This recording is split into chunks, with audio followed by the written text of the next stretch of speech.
क्या हो अगर आपका टीवी सिर्फ मनोरंजन न दे बल्कि आपकी जिंदगी को कंट्रोल करने लगे। अगर हर सीन, हर डायलॉग आपकी हकीकत बन जाए। आज की कहानी ऐसी ही एक सच्चाई है जो आपको रात भर सोचने पर मजबूर कर देगी। तो लाइट्स बंद करें और सुने 13B का रहस्य। मुंबई, चकाचौंध का शहर, गगनचुंबी इमारतें और उनमें छिपे अनगिनत राज।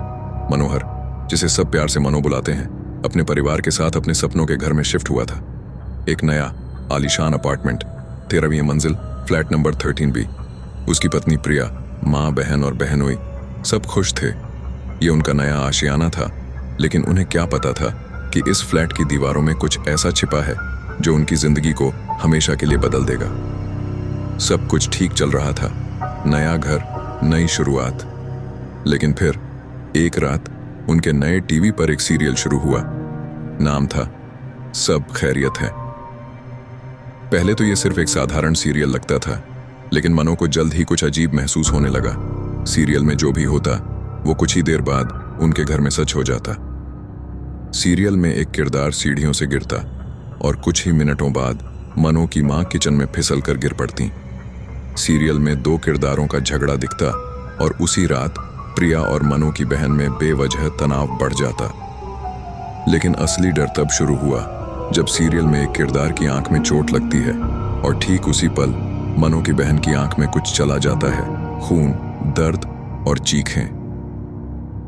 मनो को अब यकीन हो गया था, ये सीरियल कोई साधारण शो नहीं था। ये उनके परिवार की जिंदगी का भविष्य दिखा रहा था। लेकिन कैसे और क्यों?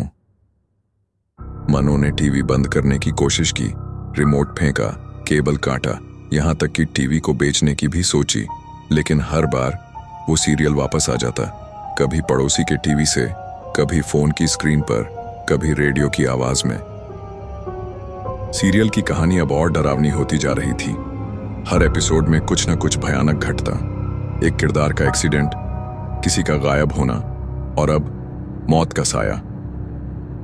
मनो समझ गया था, अगर वो इस सीरियल को नहीं रोकता तो उसका परिवार खत्म हो जाएगा। मनो ने बिल्डिंग के पुराने रिकॉर्ड्स खंगाले। उसे पता चला कि 1977 में इसी फ्लैट नंबर 13B में एक परिवार रहता था। एक रात उस परिवार के बेटे ने अपनी माँ, पिता और बहन को बेरहमी से मार डाला। उनकी लाशें पास के एक कुएं में फेंक दी गई थीं। मनो को अब सब समझ आया। वो टीवी, वो सीरियल, ये सब उन मृत आत्माओं का खेल था। वो आत्माएं जो उस खौफनाक रात को बार बार जी रही थीं और अब वो मनो के परिवार को उसी कहानी में फंसा रही थीं। हर रात टीवी अपने आप चालू हो जाता। स्क्रीन पर धुंधली तस्वीरें, काली छायाएं और वो आवाज, सब खैरियत है। लेकिन अब सीरियल का अगला एपिसोड और खतरनाक होने वाला था। एक किरदार की मौत, और मनो को डर था कि इस बार उसका परिवार नहीं बचेगा। मनो ने हर मुमकिन कोशिश की, टीवी तोड़ा, बिजली का कनेक्शन काटा, लेकिन कुछ भी काम नहीं आया। सीरियल हर बार वापस आ जाता। आखिरी एपिसोड की रात मनो ने टीवी के सामने बैठने का फैसला किया। स्क्रीन पर एक परिवार दिख रहा था, उसके परिवार जैसा, और फिर एक किरदार ने चाकू उठाया। मनो की सांसें थम गईं। उसे समझ आया, ये वही रात थी, 1977 की उस रात का रिप्ले, और अब उसका परिवार उस कहानी का हिस्सा बन चुका था। लेकिन तभी मनो को कुछ अजीब लगा। स्क्रीन पर दिख रहा किरदार वो कोई और नहीं बल्कि खुद मनो था। वो चाकू लिए अपनी ही पत्नी की तरफ बढ़ रहा था। आत्माओं ने उसे कठपुतली बना लिया था। वो सीरियल की स्क्रिप्ट का हिस्सा बन चुका था। मनो ने अपनी सारी ताकत झोंक दी। उसने चाकू फेंका और चीखा, ये मेरी कहानी नहीं है। उसने टीवी की स्क्रीन पर एक पुरानी ताबीज चिपका दी, उसकी दादी की दी हुई, जो बुरी आत्माओं से बचाती थी। स्क्रीन पर चिंगारियां उड़ी और सीरियल अचानक रुक गया। टीवी की स्क्रीन काली पड़ गई। उस पर सिर्फ 2 शब्द लिखे थे, खत्म।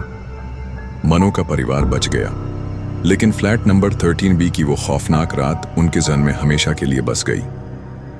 क्या आप ऐसे घर में रहना चाहेंगे जहां आपकी जिंदगी कोई और लिख रहा हो? कमेंट में बताइए। और अगर आपको ये कहानी पसंद आई तो लाइक, शेयर और सब्सक्राइब करना ना भूलें। बेल आइकन दबाइए, क्योंकि अगली कहानी और भी डरावनी होने वाली है। तब तक सावधान रहिए, क्या पता आपका टीवी भी कोई कहानी लिख रहा हो।